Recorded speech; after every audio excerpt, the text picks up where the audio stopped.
The first thing she noticed about the cabin wasn't the dust or the boarded windows or even the padlock on the front door. It was the way the silence around it felt like it had been holding its breath for a very long time, as if the mountain itself had sealed this place away along with everything inside, and now, suddenly, expected her to decide what to do with that held breath. The track that wound up to the clearing was barely there, just a pair of ghosted ruts beneath old grass and snow, the kind you had to know to see, and she had driven it with both hands tight on the wheel, her jaw clenched against the memory of another road, another car, another departure that had ended with her never coming back. Until now, when the attorney's letter finally caught up with her, forwarded twice, once from a bare apartment in the valley, and then from a post office where they knew her only as the woman who came in on odd Tuesdays. It had taken her 3 days to open it, another week to believe it. One more to convince herself that driving up here didn't mean she was retreating, that coming back to the cabin sealed since 1930 was less about running away, and more about facing the one place in her life that had never really been allowed to exist in anything but stories. "Well," she said softly, stepping out of the truck and feeling the cold bite instantly at her cheeks. "There you are." Her voice sounded small in the clearing, swallowed almost immediately by the dense line of pines that ringed the property. The cabin sat at the far edge, pressed against the slope, its dark timbers sagging under the weight of decades and snow, windows shuttered and cross-braced with weathered planks. The padlock on the front door was old, but solid, a dull iron knot at the end of a heavy chain. Snow lay in uneven patches across the roof and porch, bearing the pockmarks of fallen branches and thawed spots where the weak winter sun had found seams. Beside her, Alder hopped down from the passenger side with a soft thud, paws sinking into the thin crust of snow. The dog, thick-coated, shepherd mix, coat the color of wet bark, shook himself once, then lifted his nose to the air, drawing in the new scent with a seriousness that made something in her chest loosen. He had always handled new places better than she did. "This is it," she told him. "Grandpa Elias's famous hermit box." The name tasted strange.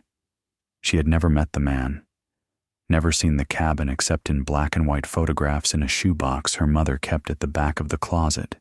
But his absence had shaped her childhood in quiet ways, stories cut short, arguments that ended with the words like him, and you don't know what the mountain does to people. In those pictures, the cabin always looked sharp, almost proud. Now, it looked tired, and for a brief, irrational moment, she felt guilty, as if she'd been the one to leave it alone for nearly a century. Alder trotted ahead, leaving clear prints in the snow, and sniffed at the porch steps. His tail moved in slow, thoughtful arcs, not the quick whip of excitement, but a careful reading of scent layered on scent, most of them old and indistinct. She followed, boots crunching, and climbed onto the porch, the boards creaking under her weight. Up close, the padlock looked even older, a simple iron loop with a keyhole the size of her thumbnail.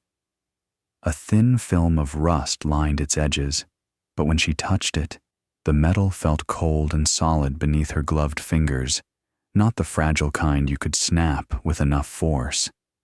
She reached into her coat pocket and pulled out the small envelope the lawyer had slid across the desk. Inside, cushioned in tissue, was a key. Brass, worn smooth, its teeth short and blunt. It didn't look like much. Neither had the words on the will, "The cabin and all its contents to my granddaughter, if she ever finds reason to come back." He had signed it in a hand that shook, but still held a kind of stubbornness. She hadn't been at the reading. She hadn't even known he was still alive at the end.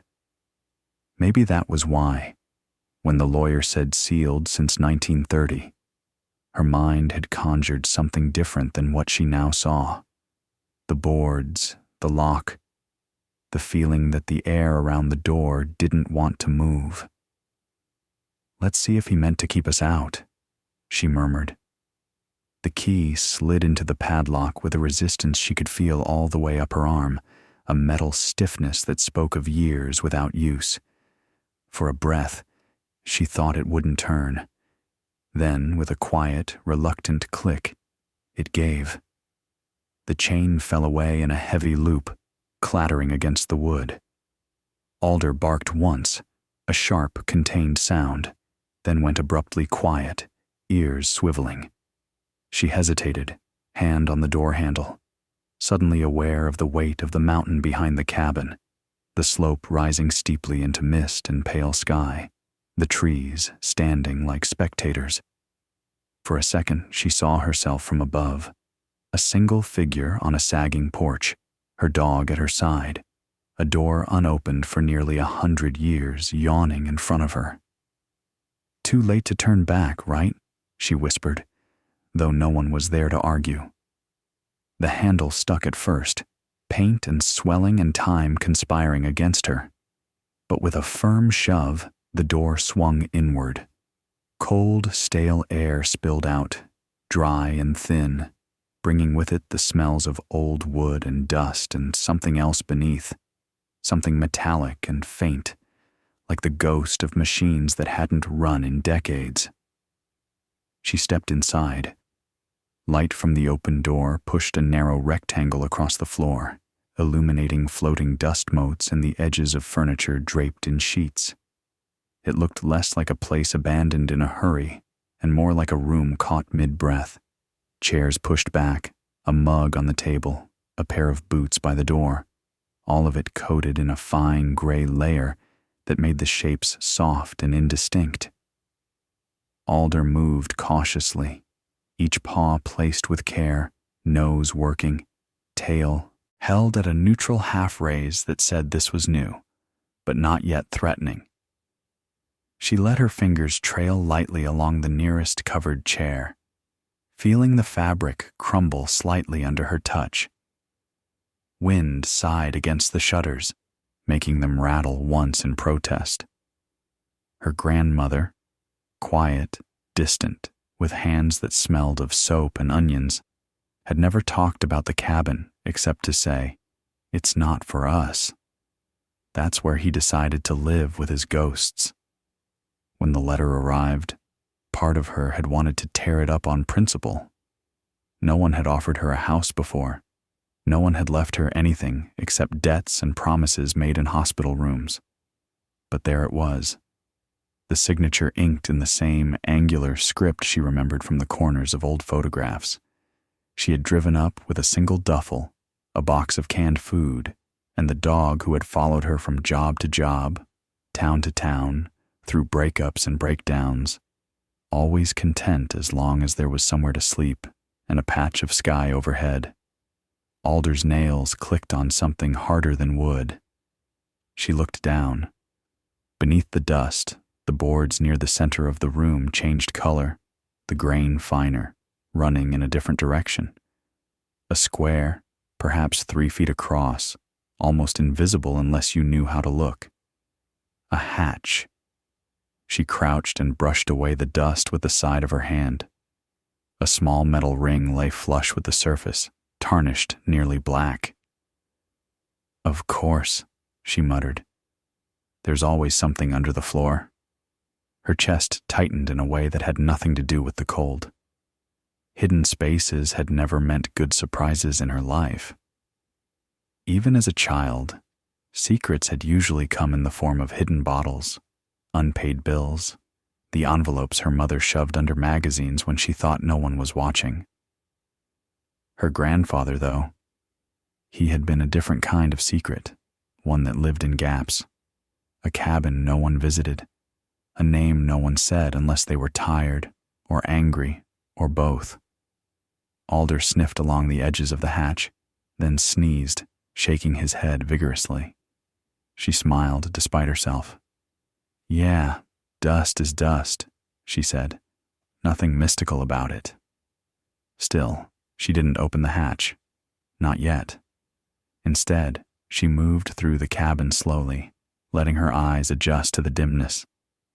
The kitchen was a narrow galley along one wall, the sink stained, the stove an old iron thing with a soot-blackened pipe leading into the chimney. A calendar hung by the doorway, its pages curled and brittle, frozen forever on August 1930. Someone had circled a date in red pencil. No notation, just a ring around a Thursday that had long since crumbled into anonymity. The bedroom held a single narrow bed, its mattress sagging, a wooden dresser with its top drawer half open. Inside, folded shirts lay in a neat stack, as if waiting. She didn't touch them.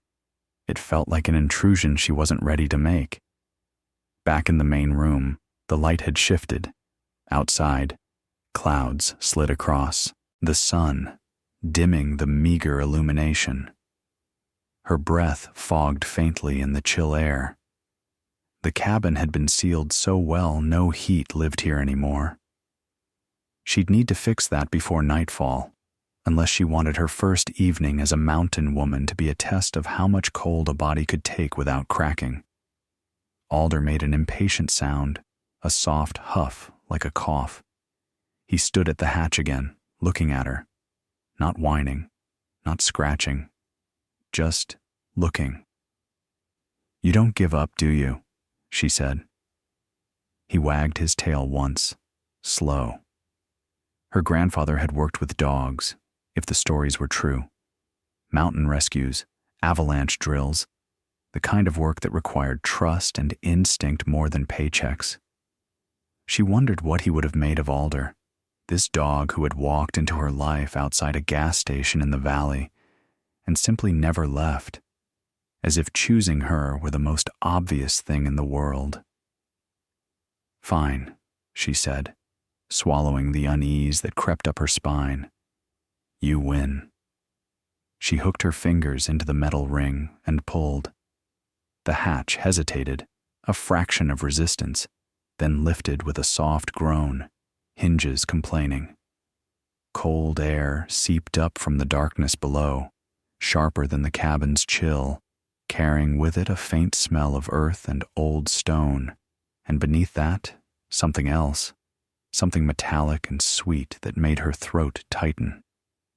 Alder's ears flattened briefly, then rose again, his eyes locked on the opening.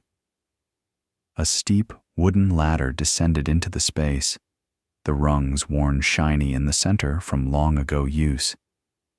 She leaned over, squinting.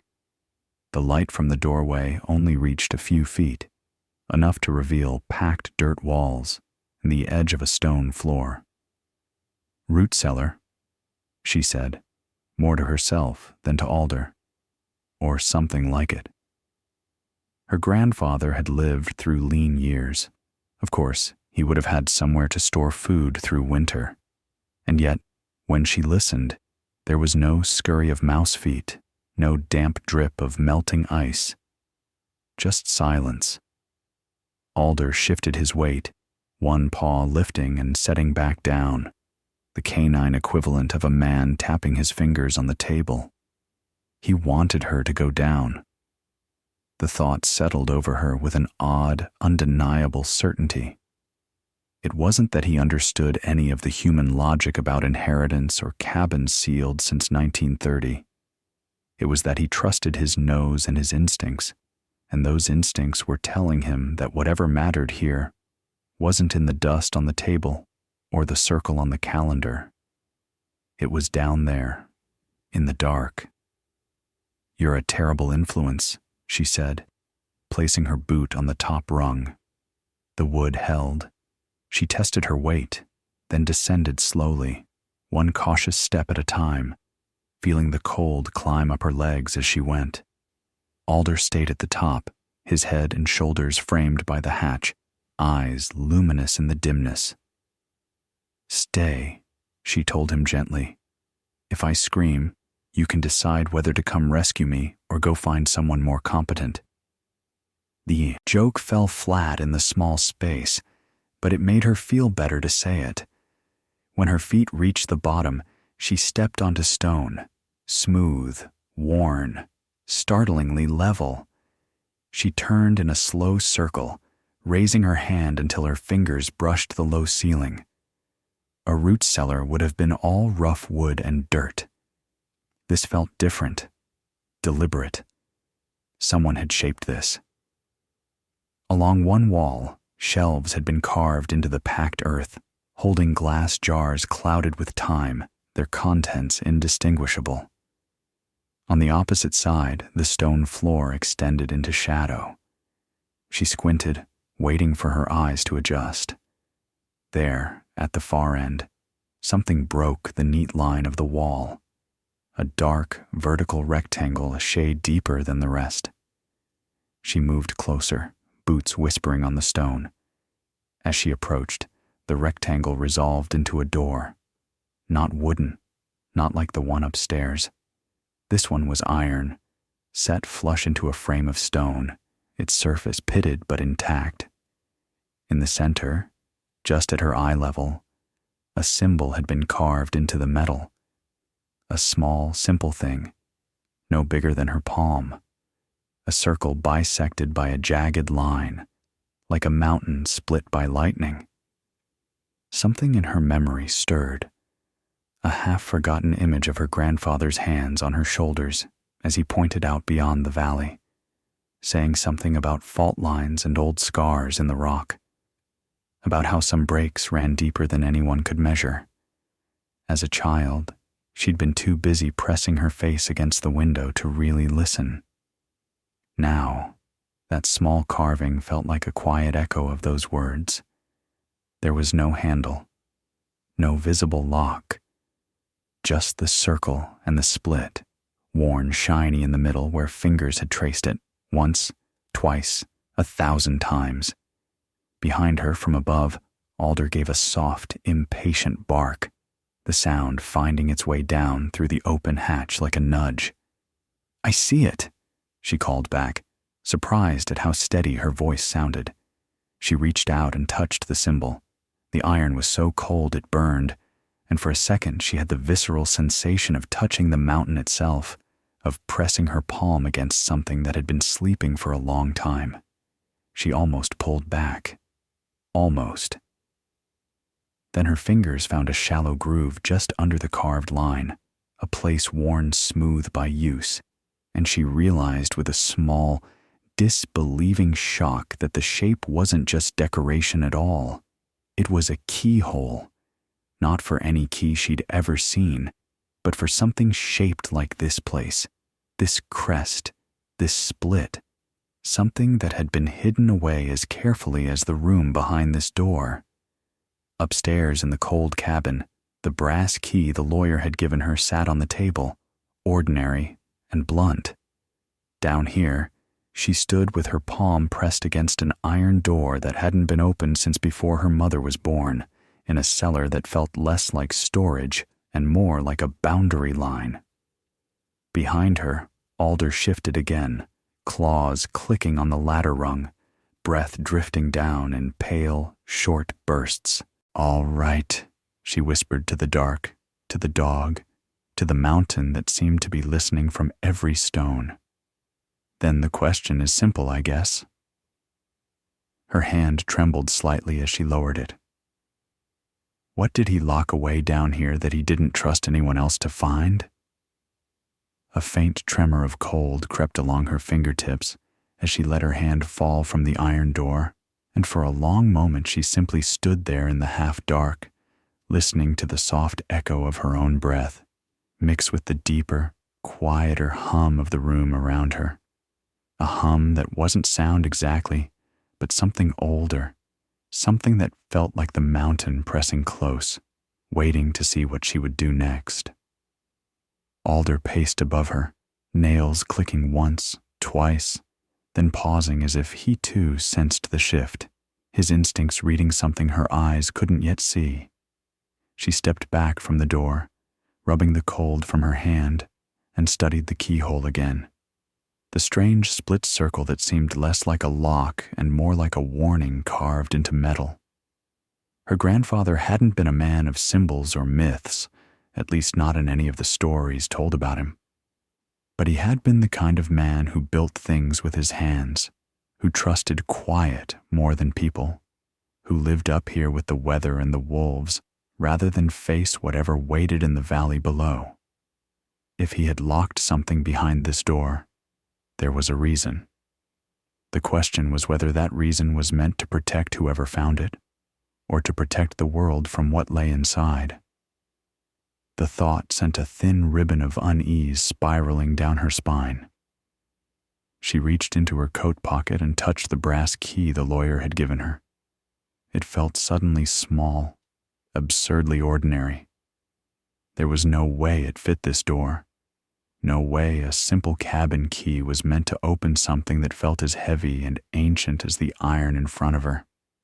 But her grandfather had been clever, resourceful, the kind of man who carved chess pieces with a pocket knife and hid money in hollowed fence posts. Maybe the key wasn't literal. Maybe the inheritance wasn't meant to be simple. She closed her fingers around the key, hesitated, then climbed back up the ladder, each rung creaking under her weight. Alder backed up to make room, tail flicking in tense, slow motions. When she stood in the cabin again, breathing air that felt marginally less cold, she laid the brass key on the table and stared at it as if it might rearrange itself into the shape she needed. "He left something for me," she murmured. But he didn't leave instructions. The cabin seemed to absorb her words, the old wood swallowing the sound. A gust of wind rattled the shutters, and Alder's ears twitched. She glanced around the room again, this time with purpose, scanning the walls, the shelves, the corners where dust and memory had settled in equal measure. If there was a clue, it wouldn't be obvious. Her grandfather had locked the cabin from the outside, sealed it, so thoroughly that no one had disturbed it for nearly a century. Why hide something in the cellar if you expected someone to find it right away? No. He must have intended for her, or someone like her, to earn the right to open that door. She moved toward the dresser in the bedroom, the drawer still half open from when she first peeked inside. The shirts looked ordinary, folded with care, but unremarkable. Still, she lifted them one by one, feeling along seams and hems for anything that didn't belong. Nothing. On the bottom of the drawer, faint numbers were carved into the wood, not visible at first glance, but easy to feel with her fingertips. 8, 17, 30. The date circled on the calendar. She stared at the numbers, a chill blooming beneath her ribs. Her grandfather had marked something important on that day, something tied to the cabin, to the cellar, to whatever lay behind that iron door. But what? She moved to the calendar again, peeling back the brittle paper. Behind it, the wall looked different, cleaner, less dust. She pressed her fingers against the boards. One shifted, a fraction, barely perceptible. Her breath caught. Alder barked softly, as if urging her on. She dug her nails into the seam and pulled. The board came free with a dry, reluctant crack, revealing a shallow recess between the studs. Inside lay a small wooden box, no bigger than her palm, wrapped with a thin leather cord so old it flaked when she touched it. The box itself was smooth, carved from dark wood with the same symbol etched into its lid, the circle split by a jagged line. Her pulse quickened. Whatever the key was for, this box was part of it. She sat on the edge of the bed, Alder pressing against her knee as she unwound the fragile cord. The lid creaked softly when she opened it. Inside, nestled in a bed of faded cloth, lay an object unlike anything she had expected. A small, irregular shard of metal, shaped almost like a tooth or a broken blade, its edges worn smooth with age. Symbols covered its surface, tiny etchings that spiraled inward just like those on the iron door. The shard glimmered faintly even in the dim cabin light, a cold sheen that made her skin prickle. She lifted it carefully. The metal felt heavier than it looked, dense with a weight that seemed to pull at her hand. Under the cloth was a piece of paper, brittle and yellowed. She unfolded it gently. Her grandfather's handwriting filled the page. Sharp strokes, the letters tight and angled, written with the urgency of a man who didn't expect to have time for neatness. If you're reading this, it means the mountain has chosen you. It means the storms have taken me. It means the door will open again. Her breath hitched. Alder pressed closer. This shard is not a key by itself. It is one part of what you will need. The rest remains where it has always been, beneath the mountain's first wound. You must decide whether to finish what I could not. If you choose to open the door, understand this. What lies behind it is older than us, older than the settlers, older than the towns lost to snow and time. It is not evil. It is not good. It simply waits. And if awakened, it will not go back to sleep. Her heartbeat drummed in her ears. The rest of the message was smudged, the ink blurred as if water had touched the page long ago. The last words were barely legible. Do not let them find it. A floorboard creaked, not from her, not from Alder, from the porch. She froze, lifting her head slowly. The air thickened, tightening around her like a fist. Alder growled low, a sound that rumbled deep in his chest and vibrated through the floor. Someone was outside.